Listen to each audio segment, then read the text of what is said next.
Moraï Verabotaï, je veux partager avec vous mes émotions, nos émotions, dans ces jours extraordinaires qui sont très certainement la veille de la venue du Mashiach. Je ne suis ni prophète ni fils de prophète, mais je suis en train de dire à voix haute ce que Gdolei Israël disent aussi à voix haute. Je veux un peu vous expliquer ce qui s'est passé. C'est pas moi qui le dis, c'est Gdolei Olam qui le disent, à savoir, ne soyez pas frusqués, mais j'aime dire la vérité comme ce que la Torah le dit. Il est marqué dans la Gemara Masechet Baba Batra que depuis le jour où le Beth Amikdash a été détruit, le souffle de prophétie a été retiré. Mais il est resté, entre autres, sans rentrer dans maintenant tous les détails, entre autres, des fois, Nevoua Nitna Lashotim. Des personnes qui sont sottes, simples, idiots, pour ne pas dire idiots. Choté, c'est quelqu'un qui n'a pas de raison, et bien il a une Nevoua. À quoi je fais allusion? On n'a aucun doute que ceux qui ont appelé l'opération militaire Am Kelavi, malheureusement, ils sont très loin de toute odeur de Torah.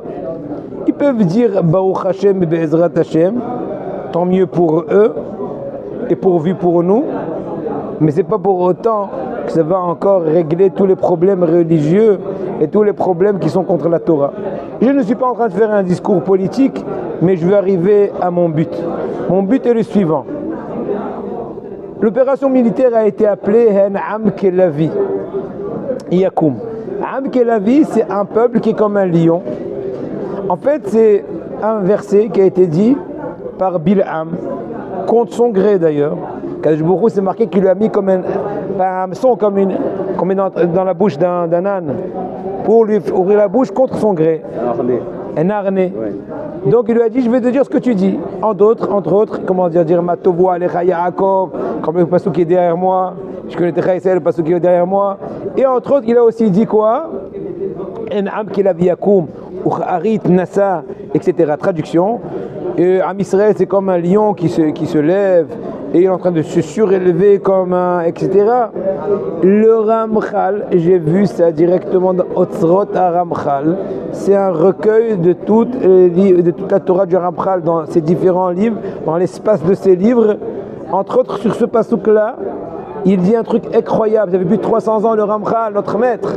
Il dit, Rabotai, que ça fait allusion à l'époque de Gog ou Magog. Sur ce pasouk-là, En'am Kelavi Yakum Ucharit Nasa, il dit qu'Am Israël, il ressemble à un lion. Un lion, quand il sent qu'une personne commence, une personne ou une bête commence un peu à s'exciter, c'est lui qui l'attaque en premier lieu. Il dit comme ça, à l'époque de Gog ou Magog, Am Israël, c'est eux les premiers qui vont commencer entre guillemets la provocation, ou plutôt qui vont attaquer en premier lieu. Ils ne vont pas attendre d'être attaqués, ils vont attaquer en premier lieu. Et à ce moment-là, il y aura beaucoup de personnes, de par l'estime de Am Israël, vont se convertir. Rabotai, regardez comment Kadosh Baruch Hu, dans la bouche du Saint Ramchal, nous a déjà déclaré, ça fait plus de 300 ans. Ce que vont appeler aujourd'hui les gens du gouvernement Am Kelavi, eux ils ne savent même pas ce qu'ils disent. Ils ont juste choisi un joli mot qui est qui paraît un peu poétique.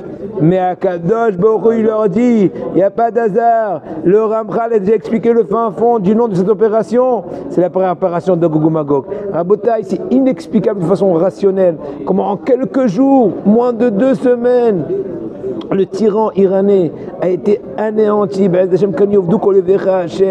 Tout l'orgueil, tout l'aspect tyran, tout l'aspect, tout les goïms, même les goïms ils sont contents parce que l'Iran était un terroriste diplômé, ça fait déjà des dizaines d'années, depuis longtemps qu'il rêvait comment régler. À la rigueur, quand je crois a fait que le travail difficile a été fait de par le biais de Am Israël.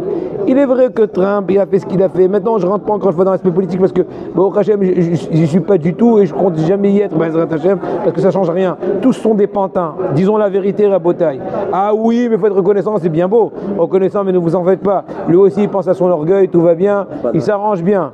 Akadosh Baruch Hu, il a utilisé ce pantin. Demain, il peut utiliser même un autre pantin. Il a pas, Akadosh Baruch Hu, il sait faire manier tous les pantins possibles et imaginables. Et quand il le faut, il agit même directement. Seulement quand il agit directement, ça peut être d'un côté ou dans l'autre. Mais dans tous les cas, Rabotai.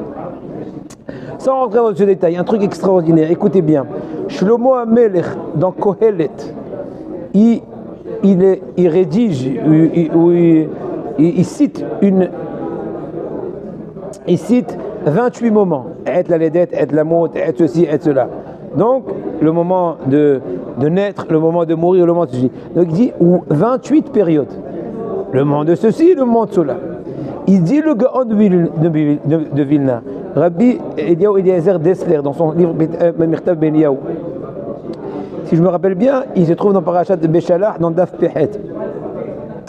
Il ramène au nom de Rabbeinu Eliyahu mi Vilna que ces 28 instants que le Shlomo HaMelech a dit à préconiser, eh bien, ils sont les 28 parties des 600 000 années, de 6000 années, de l'existence.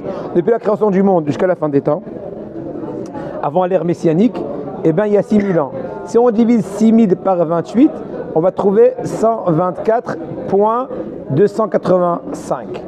Comme pour dire que un 28e ou chaque époque, aide à l'aider, aide la mode, aide ceci, aide cela, eh bien, c'est 124 ans, point 288.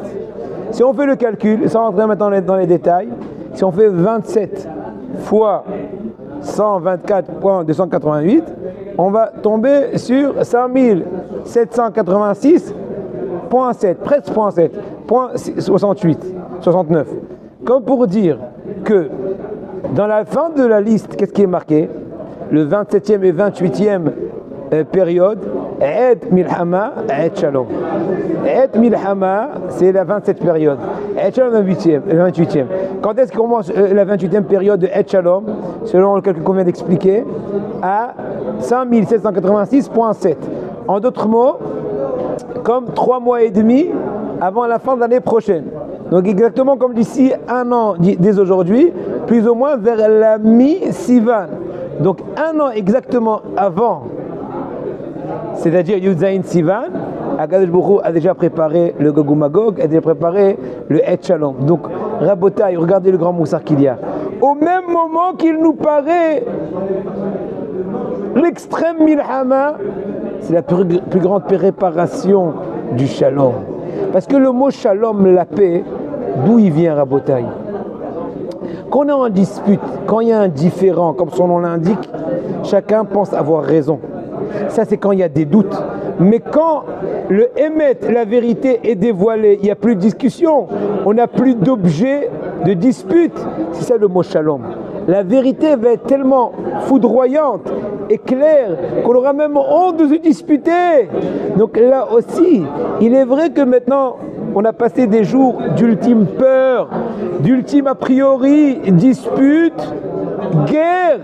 Mais c'est l'ultime préparation au Eid Shalom qui va être d'ici moins d'un an. On va rentrer dans la 28e et dernière période qui s'appelle Eid Shalom. Pour dire que de par le fait qu'Hashem fait ces dernières guerres de Gog Magog, comme ce qu'a dit le Ramchal, on est en train de préparer le Emet. Qui dit Emet dit le Shalom. Extraordinaire à Botaï. Réception des choses. De par ailleurs à Botaï, il faut savoir.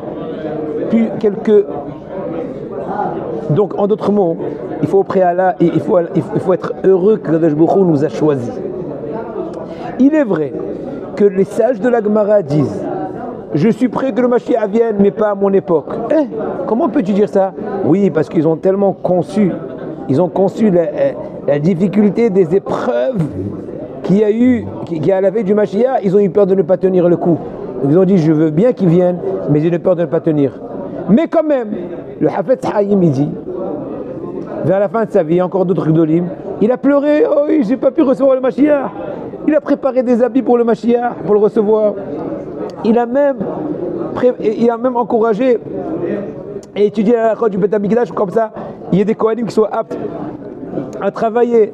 Donc il a regretté. Pourquoi? Parce que Tout ce qu'ils ont dit les Achamim à l'époque de la Gemara, hein, c'est que le temps du Mashiach n'était pas spécialement encore arrivé.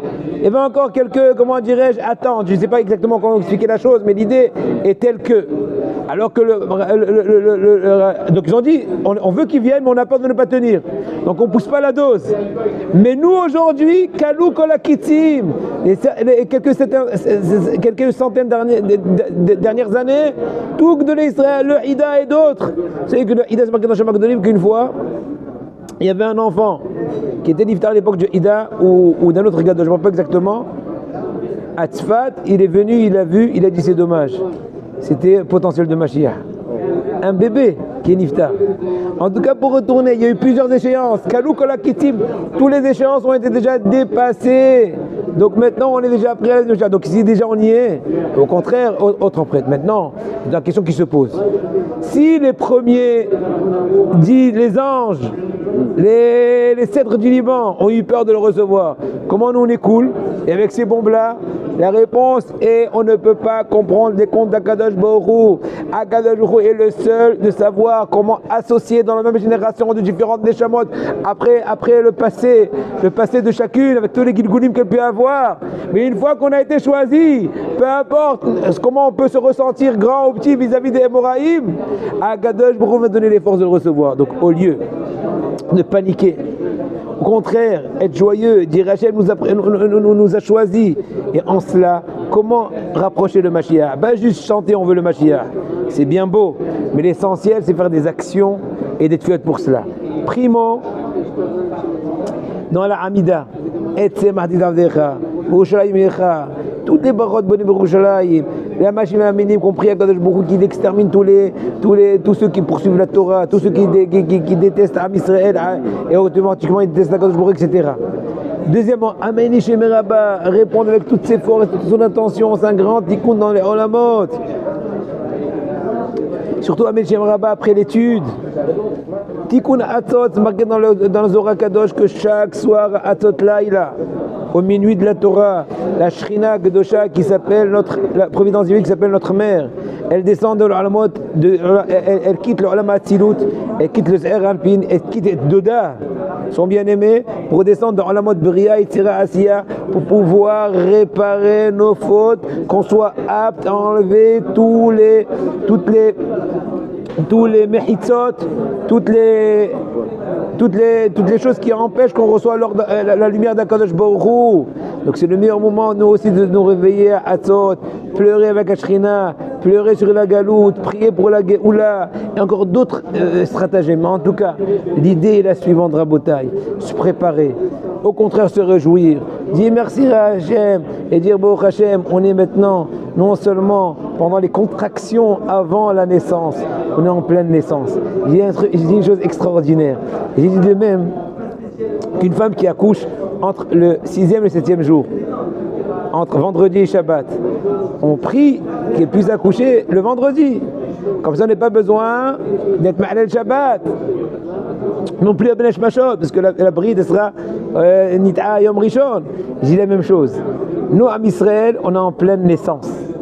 C'est vers la fin du 6e millénaire, on s'approche. D'ici moins d'un an, c'est Et Shalom, c'est la dernière étape. Le moment du Gilou et du dévoilement de la lumière d'Akadosh Baruch Hu. Donc c'est comme c'est après le 9 mois de grossesse, c'est la naissance, c'est le fruit de toute la grossesse, de tous les 6000 ans.